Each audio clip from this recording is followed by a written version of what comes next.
शिव चरित्र पूर्ण हुआ, भरद्वाज जी को याज्ञवल्क्य जी कथा सुना रहे थे। आंख बंद किए ध्यान में डूबे भरद्वाज जी चरणों में बैठकर कथा सुन रहे थे। शिव प्रसंग जब पूर्ण हुआ तो कथा थोड़ी एक क्षण के लिए रुकी तो भरद्वाज जी ने नेत्र खोले। याज्ञवल्क्य जी ने कहा, ऋषिवर कथा कैसी लगी? कैसी? इतना रस, इतना आनंद, मन करता था शिव चरित्र सुनते रहें, सुनते रहें, सुनते रहें। याज्ञवल्क्य जी ने कहा कि आपको नाराजी तो नहीं हुई? बोले क्यों, नाराजी की क्या बात थी? बोले आपने हमसे रामचरित्र पूछा था और हमने आपको शिव चरित्र सुना दिया, विषयांतर हो गया, तो आपको इससे नाराजी तो नहीं हुई? अरे बोले साहब क्या कमाल कर दिया, शिव चरित्र में जो रस था। तब याज्ञवल्क्य जी ने कहा कि ऋषिवर, मैंने भूल से और अनजाने में नहीं सुनाया तुमको शिव चरित्र, तो बोले जानबूझकर सुनाया। कारण? तो याज्ञवल्क्य जी ने कहा कि रामचरित्र सुनने के वे ही अधिकारी हैं जिनको शिव चरित्र में श्रद्धा है, प्रेम है, भरोसा है। जो भगवान शिव के प्रति समर्पित नहीं है वो रामचरित्र सुनने के भी अधिकारी नहीं है। और बहुत बड़ी बात कह दी, शिव पद कमल जी नहीं रतनाही, शिव पद कमल जी नहीं रतनाही। सब गाइए, शिव पद कमल जी नहीं रतनाही, शिव पद कमल जी नहीं रतनाही। राम ही थे सपने उन सुहाई, राम ही थे सपने उन सुहाई। बिनु छल विश्वनाथ पगने हूँ, बिनु छल विश्वनाथ पगने हूँ। राम भगत कर लक्षण केहू, राम भगत कर लक्षण केहू। हाँ जी, राम भगत कर लक्षण केहू, राम भगत कर लक्षण केहू। जिनका भगवान शिव के चरणों में समर्पण नहीं है, प्रेम नहीं है, राम जी को वो सपने में भी सुहाते नहीं है। ते रामो सपने न सुहाई, बिल्कुल सुहाते नहीं है, देखना भी भगवान पसंद नहीं। जिस समय मानस लिखी गई थी उस समय समाज में शैव और वैष्णवों में बहुत झगड़ा था। जितना झगड़ा हिंदू और मुसलमानों में भी नहीं रहा होगा उतना झगड़ा शैवों में और वैष्णवों में था। जितना खून खराबा इस देश में हिंदू और मुसलमानों का नहीं हुआ उतना खून खराबा शैव और वैष्णवों का हो चुका है। अब इस इतिहास में जाने की आवश्यकता नहीं है, कोई इस समय का वो प्रसंग भी नहीं है, वो विषय भी अब खत्म हो गए। आपने देखा है कि जो साधु हैं कोई गणासा हाथ में लिए रहता है, कोई फरसा हाथ में लिए रहता है, कोई त्रिशूल हाथ में लिए रहता है, कोई कटार हाथ में लिए रहता है, तरह तरह के आपने आयुध लिए देखे होंगे, शस्त्र लिए। साधु को ज़रूरत क्या है?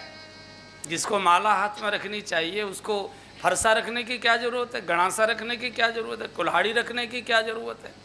उसको त्रिशूल रखने की क्या ज़रूरत? ये सब अस्त्र शस्त्र थे। और आपने साधुओं के जलूस कुंभ में देखे होंगे तो आगे आगे वो शस्त्रों के प्रदर्शन करते चलते, ये पूरी की पूरी सेना थी।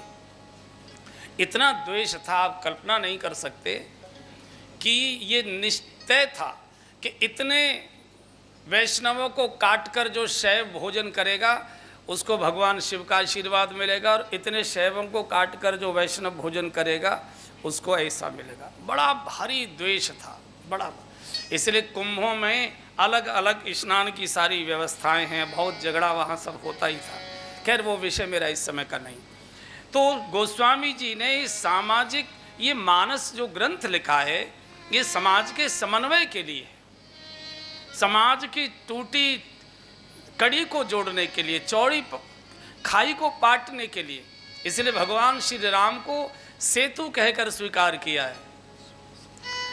वशिष्ठ जी जब जब बोले हैं भगवान को यही बोले, राम तुम तो धर्म के सेतु हो। इतने समाज में खाइयां थी, गोस्वामी जी ने उसको पाट दिया कि जो शिव के प्रति श्रद्धा नहीं करता, ऐसे वैष्णव को भगवान उसका चेहरा भी देखना पसंद नहीं करते। शिव पद कमल जिनय रत नाही, रामई ते सपने न सुहाई। और अब भरद्वाज जी को कैलाश में लेकर चलते हैं मानसिक रूप से। हम सब कैलाश का एक बार चौपाई गा लीजिए, दर्शन हो जाएगा। परमारम्य गिरिवर कैलासु, परमारम्य गिरिवर कैलासु, परमारम्य गिरिवर कैलासु, परमारम्य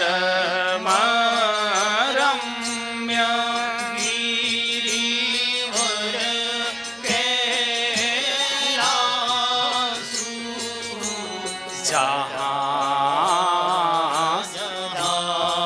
शिव उमा निवासु, सदा जहाँ शिव उमा निवासु, परम रम्य गिरिवर कैलासु।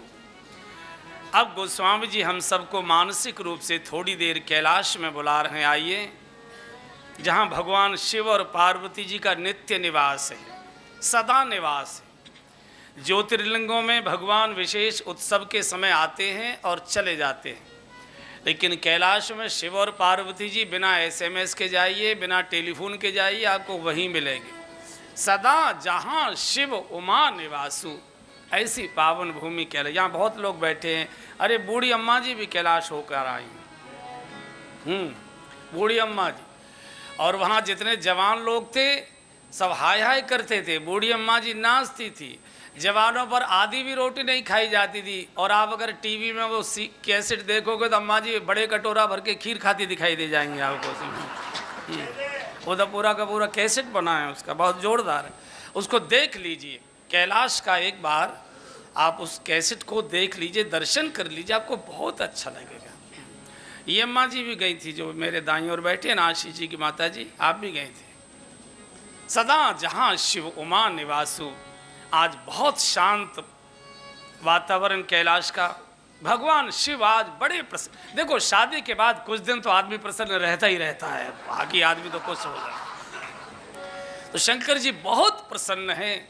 आज भवन के बाहर निकले और एक बट वृक्ष की शीतल छाया में निज कर कमल से बाघंबर बिछाकर बड़े प्रसन्न बैठे। बहुत सुंदर चौपाई, एक बार गा लीजिए। निज कर डासी नागरी पूछाला, निज कर डासी नागरी पूछाला, बैठे सहज ही शंभु कृपाला, बैठे सहज ही शंभु कृपाला।